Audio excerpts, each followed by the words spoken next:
Paris, le 3 février 2016, à 2 pas des Champs-Élysées. C'est au pavillon Gabriel que la crème des coureurs au large s'était donné rendez-vous pour la conférence de presse du 8e Vendée Globe, véritable événement médiatique de ce début d'année. C'est aujourd'hui le coup d'envoi. Cette traditionnelle conférence de presse ouvre un petit peu les débats et ça commence à concrétiser un peu tout ce qu'on prépare depuis déjà de nombreux mois. À 9 mois du départ, avec 27 concurrents officiellement inscrits, la plus difficile des courses autour du monde s'annonce d'ores et déjà passionnante. Ça n'est pas Armel Lecléache qui nous démentira. Par rapport à il y a 4 ans, c'est qu'il y a plus de prétendants à la victoire et au podium. Je pense que la dernière fois, on était 5-6 à prétendre à la victoire, parce qu'avec l'expérience des courses précédentes, on savait à peu près où on en était.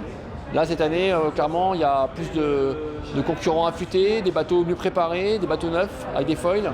Le Vendée Globe version 2016, c'est aussi un réel engouement international. Pas moins de 9 nations pourraient être représentées, et quelle que soit leur nationalité, on ne peut que mesurer l'immense pouvoir attractif que l'épreuve exerce sur les marins. On commence par les mini-transats, tout le monde dit passer à mini d'abord, après il y a la route du Rhum, après il y a la Jacques Vabre, et puis au final on se dit on a l'opportunité de le faire, on a le bateau, on a l'âge, on a la santé. Et voilà, c'est le rêve de gamin qui se réalise, quoi. C'est le défi d'une vie en fait. Voilà, c'est un peu plus ça et j'ai envie de le surmonter à l'âge que j'ai envie d'aller au bout, quoi. I want to do the Vendée Globe because it is the most incredible adventure of performance and exploration both of the world and of oneself that exists on the planet today. Une course qui s'internationalise, qui se médiatise davantage, voilà ce qu'il fallait retenir de cette conférence de presse jusqu'à ce que l'info du jour soit lâchée.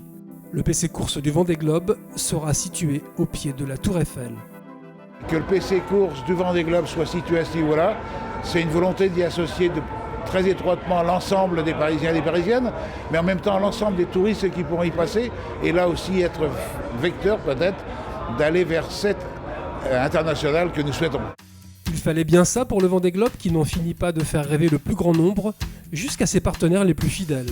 Une fidélité sur 4 éditions, un véritable engagement, mais aussi un véritable plaisir de repartir à chaque fois sur ce qui est au final, même pour nous, une aventure. C'est vrai qu'on navigue pas, mais on accompagne ces marins et puis on a envie de le faire partager au plus grand nombre, donc on est ravis d'être à quelques mois maintenant de ce départ et tout ça se prépare de façon assidue avec beaucoup d'envie en tout cas.